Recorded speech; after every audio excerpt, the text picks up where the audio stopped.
views and opinions expressed do not necessarily reflect those of Access Fort Wayne, the Allen County Public Library, or any other supporting groups. If you'd like to produce a show, call us at 260-421-1250.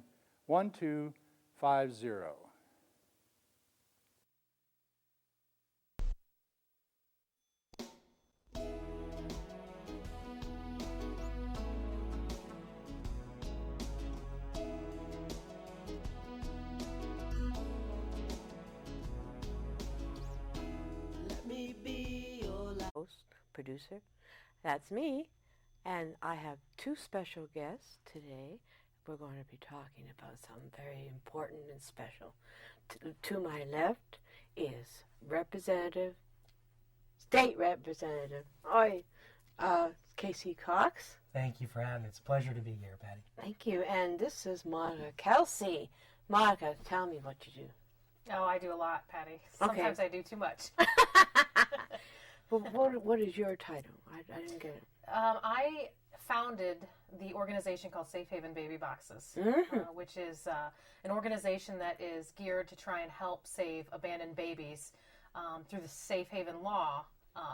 That's also an extension of the Safe Haven law. So the Safe Haven law has been in effect for more than 15 years. 15 years? Yeah, 15 years, and 3,000 babies have been saved by the Safe Haven law. So it is working throughout this country. However, we're still finding babies, about 100 every year, that are abandoned illegally in our country.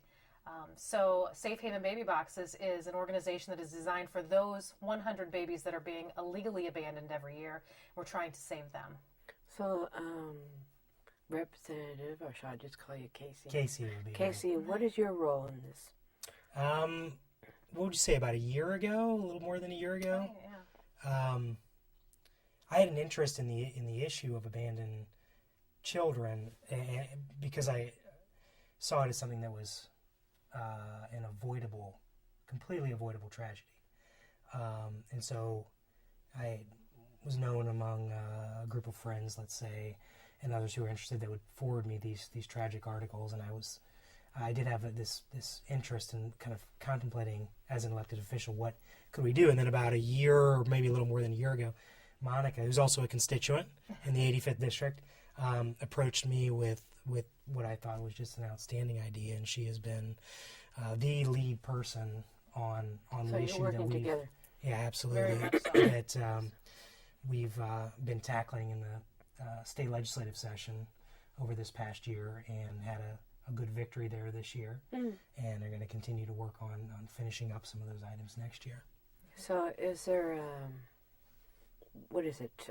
There's HB 1016 newborn safety incubators. Right. Is that what you're talking about, the box? Yes. Baby box? So when Monica and I first met, I think maybe we met sometime before that, but on this particular issue, actually, why don't you share your story, if you don't mind, about South Africa and how you... Back in December of 2013, I speak nationally and internationally, and I had the amazing opportunity to speak with Pam Stenzel in South Africa, and we spoke 14 times in 16 days. And we happened to be at the only church, and there was hundreds of churches in Cape Town, South Africa, but we happened to be speaking at the one church that had what they called a baby safe. Oh. And I was so intrigued with this.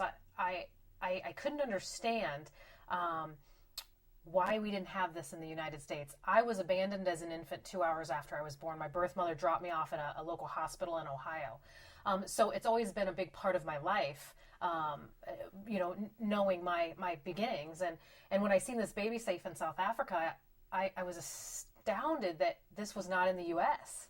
Yeah. And then when I came back to the States and started doing some research, finding out that 100 babies every year are abandoned illegally, and most of them found deceased, I knew we had to do more.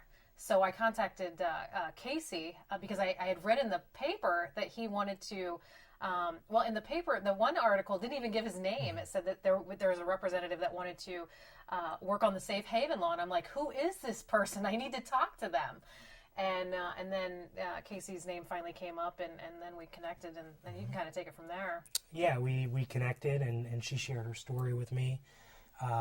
And she makes a very compelling case about this issue of what I call actual anonymity for women who are faced with this situation. the current law, Monica mentioned, it does very good things. There have been a number of children who are saved, and that's wonderful. But there are just far too many children that are abandoned illegally. In Indiana, what we know of, the Department of Child Services has told me that since Indiana's safe haven law implementation, there have been 28 safe surrenders where the law has worked as it should. But in that same time period, 33 illegal abandonments, 13 of which have resulted in death, and countless others that we just have no idea how many, because they were never found. And of course, each one of those would be an abandonment ending in tragic death. So in talking about the issue and how can we improve this, of course, we can always talk about marketing efforts. And one of the great things to come out of the bill that passed this year is that the state, the Indiana Commission on the Status of Children, will be looking at the existing law as well as public relations and marketing efforts. And are we doing enough to promote the existing law? But in addition to that, Monica makes a very compelling case for what was at the heart of House Bill 1016, which is this issue of anonymity and what someone in a crisis situation, what might be going through their mind or what's not going through their mind. Yeah. You want to talk a little? Well, you know, when we're dealing with a crisis, girls tend to act erratically, right. And the problem with that is they want to continue to hide what they've already hidden for 9 months. So here they've given birth, they're in a crisis situation, and they tend to just not want to do the face-to-face interaction that the safe haven law requires right now. The safe haven baby box is basically taking that face-to-face interaction away. A girl who finds herself in a crisis situation can walk to any fire station, police station, hospital right now and hand over her child. But most of them are not doing that, especially in the state of Indiana, with 33 babies found illegally abandoned in the last 15 years. Yeah. So the Safe Haven Baby Box is basically, it's going to go in fire stations, police stations, and hospitals, and it takes away the face-to-face interaction. So a girl can walk to a fire station at 3 a.m. in the morning, right, after she's given birth for 4, 5, 6 hours, and place her child in this electronically monitored box, shut the box and walk away, and this child will be picked up within 3 to 5 minutes. So what are the safety factors on it? There's a lot of safety factors, and we're not cutting any corners with this. We don't want a child to die in one of these boxes. That's what we're trying to avoid. Yes. Our builders are actually, they're amazing builders. They're engineers on these boxes, and they've come to us and said, we need to change this. We need to change this. We need to change this. And I'm like, whatever it takes to make sure that these are safe is what we need to do. Now, once we have our design, we still have to get it approved by the Indiana Department of Health. They have to get their policies, protocols, and procedures in place. So even if we think that it's 100% safe, they might not. Yeah. So we're working very closely with them to make sure that no baby dies in these boxes. But this is taking the face-to-face interaction away, and we feel that the girls that are choosing to dump their children in creeks, woods, dumpsters will choose this if they know that their child will be saved and their anonymity will be saved. Basically, no one will ever know that. One of the things that I like to remind people is we're from a small community. I live in Woodburn. I'm a firefighter and a medic for Woodburn. If a girl walked into my fire station today and wanted to relinquish her child under the current safe haven law, chances are I know her. I know her parents. I know her brothers and sisters. She's not going to walk into our fire station knowing that she would be exposed. But would she place a child in a box knowing no one would ever know her name? That's the question that we have to ask. And we believe that yes, she would. So, what, like during the winter time or during the summertime when it's extreme heat or cold, what's the waiting time when you put the baby in? We have, and actually I just met with the electrician yesterday. They're working on 3 trips for this box that we're designing. And again, it has to be approved by the Department of Health. But the box that we're designing has 3 trips. So when the door is opened, a 911 call will go out. Immediately 911 will know that this door has been opened on this baby box. Second trip will be when the baby is placed on the weight. And then the 3rd trip is a button on the inside for the woman to push. And that's the most important, is the button for the woman to push. Because that's giving her, no, if she doesn't, that's okay because 2 trips have already happened. But this is giving her control. This is giving her the last step that she can push this button and know that her child's going to be saved within 3 to 5 minutes. And these units, we've been talking with Braun Medical Supplies out of Ohio, and they are working very closely with us to construct it's like a warmer. We use it in our ambulances to keep our saline solution warm. And these warmers, we're trying to adapt them to basically keep a child warm for the 3 to 5 minutes that's inside. And it's important to point out a couple of things that sometimes people hear the concept and they don't maybe understand it in the context of what we're talking about. And it's really two things that we're talking about. Number one, the idea that first and foremost, saving a child through this means, while not ideal, it is not an alternative to adoption. It's not an alternative to the existing safe haven law. I think Monica would probably agree with me. We would certainly want someone who is able and willing to go to a medical service provider and hand the child over under the existing law to do that. But it is an alternative to, and this is the crisis situation we're talking about. If the alternative is abandoning a child in the woods, or as we saw in December in Indianapolis, a child in the woods that was found deceased, or in August in Indianapolis, a child that was abandoned in a trash can. That child was saved, fortunately. And the numerous other instances where we see a child left out in the cold, exposed. This is a much better alternative. Much better. And it's also, in my view, an alternative to abortion. Very much so. And the child's still alive at the time. Right. Under those circumstances, this makes a lot of sense. And it's been very popular. I would say from a legislator's standpoint, I wasn't sure, to be honest, what the reaction was going to be, because sometimes people don't quite understand what we're talking about. And I always try to emphasize those issues about harm reduction isn't the right word, but I guess alternative to otherwise imminent tragedy. And that makes the case, and we actually, in the bill, we called it newborn safety incubators to convey the point to legislators and policymakers that we're talking about electronic devices, medical-like devices. And as Monica points out, one of the big issues we really tried to focus on was this issue of safety. We certainly don't want a child placed into one of these devices and it fails, and then we have some tragedy where the woman thought that she was placing into something safe. And so until January of 2016, the Department of Health is developing criteria. They're developing standards and protocols on the devices that Monica is working on, how she would have to conform those to make sure that they are eligible under the law. Taking all the bugs out. This is what it has to. The sorts of temperature controls and things like that. Especially during the wintertime, man. Yeah, exactly. And even then, after that, there's another safety component, which is simply that these would be voluntary. Yes. There will only be certain service providers that would be eligible to do that. So let's take a hospital, for example. Hospital, let's say it's a Catholic hospital, has a foundation. They live in a community where there have been 2 completely avoidable but tragic newborn abandonments within a 3-year period. Right. They decide that this makes sense for them. They've interviewed people. They've come to the same conclusions that Monica has. So they then voluntarily agree to implement one of these devices within their hospital internal-external facility. And so they then have published rules under the Indiana Administrative Code that says this is how you must operate this. Yes. This is what it must be. This is how it must work. They then partner, let's say, with Monica's organization to look at what she's developed.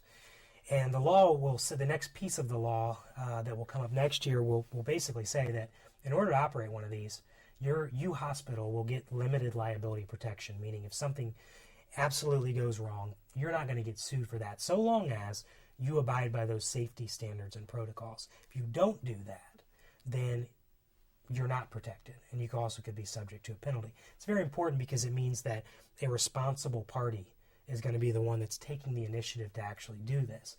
And if they're taking the initiative to do it, they're going to make sure that they're complying with these guidelines that have been implemented. So Monica and I have dealt with so many questions. We've been on a number of different programs together. And I think we've heard every question there is about it, and we've taken such great care to really think this through because it is a very sensitive topic. Well, and we have changed some things too. Right. You know, we do have critics. Unbelievable. There are people that are against saving these abandoned babies in this way. And we've taken what they've said and tried to make this better because it's ultimately it isn't about getting a law passed. No. It's ultimately about saving the lives of these children. Yeah. And that's what our goal is. See, this is a death culture. And we're trying to change it through education as well as the law. Are we not? The younger generation, what do you call it? Generation. My mouth, you know. They're starting to come around and saying, no more abortion. That's killing ourselves. They're being helped. What with the older people, like in the 30s and 40s, who are still of the old world and still have abortions or abandon the babies? What's the age group of abandonment of the mothers? She'd know better than I. 15 to 24. 15 to but 24. we've seen it all the way up to 42. Oh. So there's really no age limit on this. You know, a woman will find herself in a crisis at one time in her life, and this might be the crisis that she's handling. Right. There's a woman that was just prosecuted, just convicted of felony neglect in Elkhart County. She abandoned her child in a dumpster and was prosecuted. Autopsy indicated that the child was alive when she put her when she put the baby in. Her defense was that that it was not alive. But based on that evidence, she was convicted. She's a year older than I am. And I'm in my 30s, if anyone was wondering. But so it does, the age range does. You're touching a lot of people and really hoping to change a lot of lives. And the other piece of this bill that has been so promising, I think, are not only, first and foremost, the actual lives that can be saved, but this conversation that you're alluding to. Yeah, we're doing now. Of the idea that a child that is hours old, placed in a newborn safety incubator, and that child's life is saved. How different is that child from a child that is only a few hours earlier was in a womb, or a few weeks earlier, etc. Child is a child. Child is a child. And here's what's compelling about this. That leap isn't very far at all. This bill passed unanimously in the Indiana General Assembly. I'm noticing passed the House Committee on Public Health 12-0. 0 so your opponents. People that are 12 against it. Yeah, 12-0, so unanimously, yeah. Passed House 94-0. Passed Senate Health and Provider Services Committee 10-0. And passed Senate, 48. Cool beans. You know, and you look at this bill, and I mean, we are in a culture of death. Yes. You know, our young generation that's coming up does get it. They understand that a life is a life. Yeah. What's going to happen when abortion becomes illegal in our country? We have to look at that. Yeah. You know, are we going to find more It's still abandoned going- babies? Yeah, it's still going You know, to we have to have this in place to protect these infants. the future. Absolutely. You know, absolutely. I'm not just looking at tomorrow. I'm looking at when Roe v. Wade is overturned. And it's not going to happen tomorrow. It's not going to happen next week. It's not going to happen next year. But one day, I believe, in my lifetime, it will. And hopefully this is in place for the girls that find themselves in this situation, that have exhausted the parenting plan, the adoption plan, didn't go to a crisis pregnancy center, which is what we would want them to do. Yeah. We don't know hope what's that in- she finds this. You know what? Very good point. You don't know what the kids are thinking when they have the babies. Well, no, you know, and that's so important because one of the things that my birth mother said was it was shame. And back in the 70s, it was a lot different than it is today because an unwed woman, 17 in school and pregnant, you were automatically shamed. It didn't matter the circumstances. And in my birth mother's situation, she was brutally attacked and raped. It wasn't her fault at all. No. But the shame was still there. Her family, you know, her family was against even having me. And now you take my life, you know, from where I began, You know, being abandoned at a hospital 2 hours after I was born, and now today, fighting for abandoned babies. Yeah. God always has a plan. Yeah, there's always a reason. Always has a plan. We just have to follow it. Well, my aunt, unfortunately, my late aunt, was an abortionist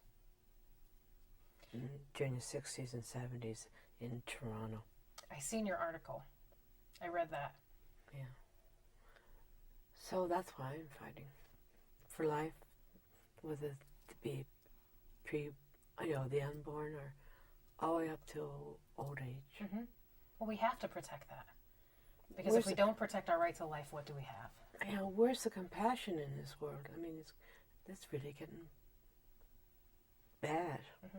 That's why people like us, you and me, and other people like us, are trying to save the human race from annihilation, from Planned Parenthood. I can go forever on Planned Parenthood, but helping the babies. When the law is turned over, Roe versus Wade, like you said, we have to protect the babies of the future. So, do you know, will it be in January? Will it be voted on? The next legislative session. Yeah. Yeah, I will introduce, well, over the summer, Monica and I will meet with this Commission on the Status of Children. She alluded to earlier, we've really tried to look at every potential problem and also take advice from, she mentioned there have been a handful of critics. Ironically, some of those folks were from groups out east that were with safe haven groups in their states, and they had some concerns over it. She and I were on a conference call once, and one of the ladies was talking about uniform signage, and I thought, hey, that's a good idea. So we put that in so that she and I will meet with that group to talk about this concept, but also the existing law. They're going to publish then some recommendations to the state as to improving some of those items. Right. And at the same time, the Department of Health is developing this criteria, which is helpful. It's helpful for me from a legislative standpoint to be able to then take that to my colleagues, as well as what the commission has come up with, and say, look, we've really taken our time. We're being as careful as possible in doing this, and it's completely voluntary regardless. Yeah. I would then file a bill in January, and it would go through the process that it went through. Now, next year's a shorter session, so things move much quicker. Well, I hope it passes because as long as you, quote, get the language right, the language in the bill, whatever, I have a funny feeling it's going to pass everything, and it's going to be in place within, what, a year? July of 2016 was when would be when one of the eligible providers could begin implementation. Yes. Just in Indiana or throughout? Just in Indiana, though this bill became a model and has been introduced in Missouri. I don't know. I don't know what's going on with it there, but I was contacted by a couple of people via email when this began making national news, and it was filed in Missouri. It's pretty much a carbon copy of the bill. And then someone from another state contacted me as well. I haven't seen it pop up there, but I do think it will become a topic at some of these national conferences for state legislators. I mean, that is very important. Yeah. Well, and we look at other states that are worse than Indiana's. You know, Texas and California have one of the worst abandonment rates in our country. And they really need to look at this as an alternative or an extension of the safe haven law, because ultimately we want to save these children. You know, we've come into our critics that say, you know, we're not offering the woman medical care, you know, because she doesn't walk into a fire station and hand her child over. These women aren't getting medical care anyway when they dump their children in the woods. And the safe haven law 15 years ago was enacted to save babies, not women. We want as much as we can to save women. Yes. But ultimately, the women are responsible for themselves. We need this extension for these children. Thank you. You're welcome. I'm glad you came on to my show, both of you. Thank you for having me. Yeah, it's been a pleasure being here. I'd like to have you on again. I'll be delighted. Next year, after it's being looked at in January. Sure. Yep. See where it goes after that. Would you be considering going all over the world doing this, or just United States? If you fly me around the world, I'll absolutely do that. Because Canada, they have little like baby Yeah, hatches they in have Canada. something similar in, I think there are 3 hospitals that we found in Where? Vancouver. Vancouver?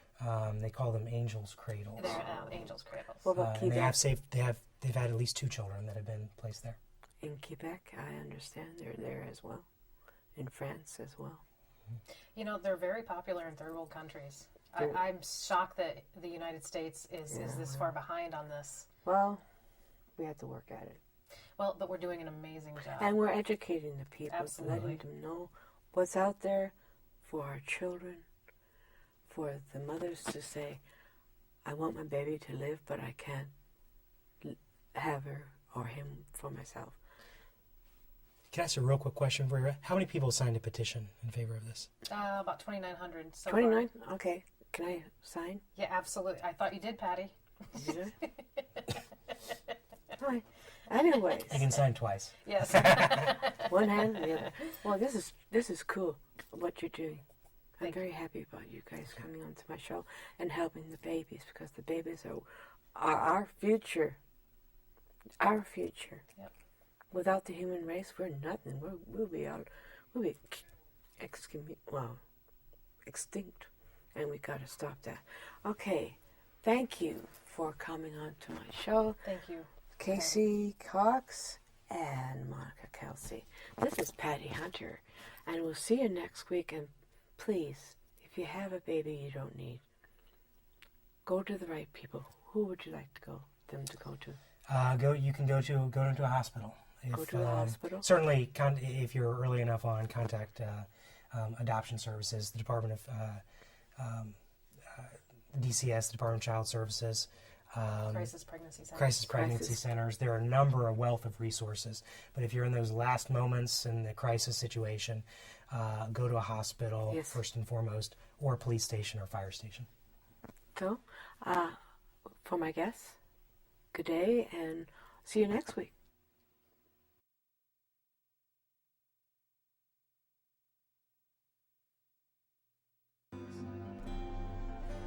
Godspeed, my love, until we meet again. You're always in my heart and every dream. Don't let this time apart give in to all our fears. God will keep us close from up above. So until we meet again, Godspeed.